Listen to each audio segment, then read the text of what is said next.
And if you thought you were sick of these, just imagine how I feel. So what did I do to the throttle body injection? This is the 194 head that's been opened to a 202 with a 50 with the blended radius on the bottom cut. And from this point, I did a little bit of work to the ramp. Remember I said I didn't like the shape of that ramp? Well, I changed the shape of that ramp and I gave it some more area feeding into the ramp. Okay, as far as our liquid, it looks like it moved over to the right a little bit from where it was. Okay.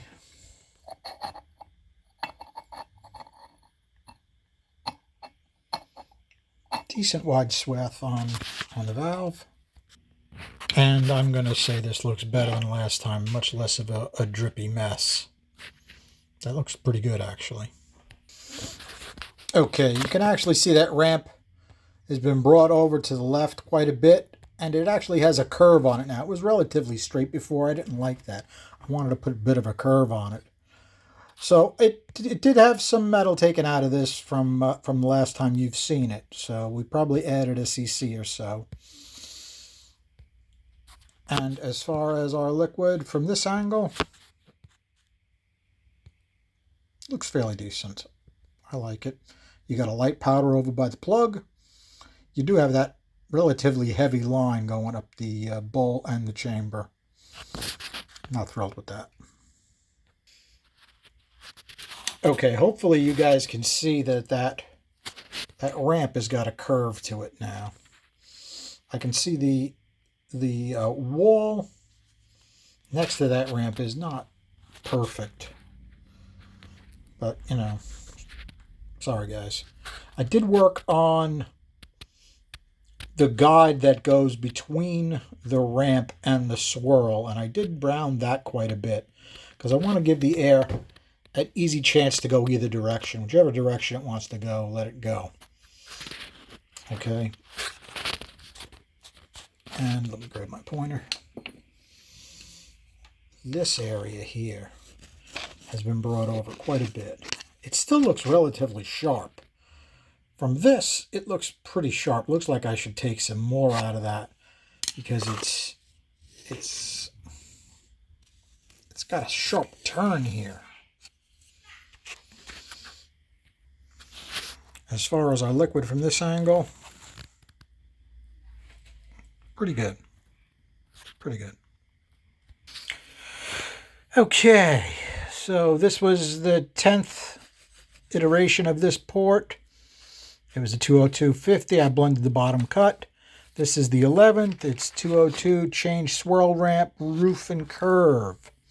Did it like it? Minus, minus, minus, minus, noise, noise, plus, plus. Plus, plus, plus, plus, plus. Are the pluses big? No, they're not. Are the minuses big? Not really. Didn't make that big a difference.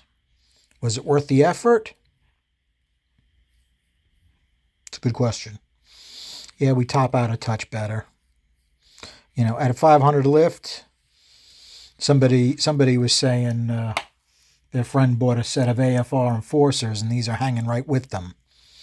These are giveaway heads, guys. Spend a couple hours porting them, and that makes some power. Take a look at yesterday's video.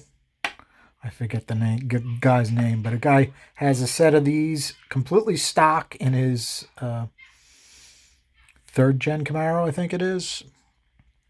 Third gen Camaro with a TPI system, and he updated that to a Holley Stealth Ram. It runs damn good for completely stock heads. Check out that video. You can hear in the beginning when he starts it up, the timing is way off, but afterwards he gets it figured out. Okay, where are we? Since we gave it more area and more room on the ramp side, we figured it would kick back to swirl, which is exactly what it did, right? We got minus, equals, plus, plus, minus, minus, minus, minus, minus. We got a good amount still. I'm not opposed to this curve. So in taking a look at it, I think I would choose this curve. It's just a touch better. All right, we got more positives than negatives. I'll take it. Now let's see what happened as far as our air speeds.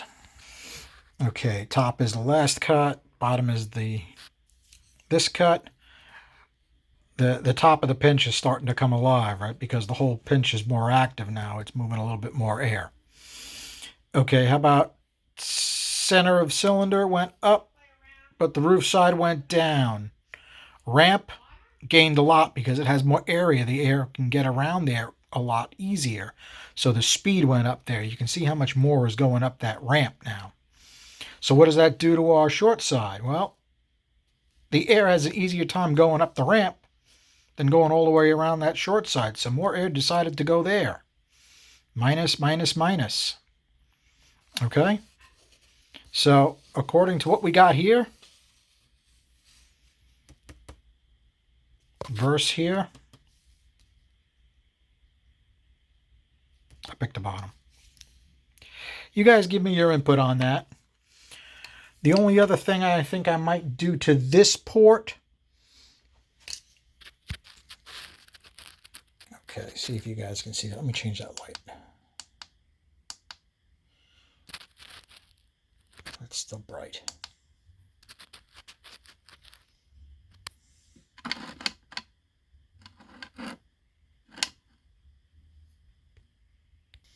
Okay, I think that's the best I can do.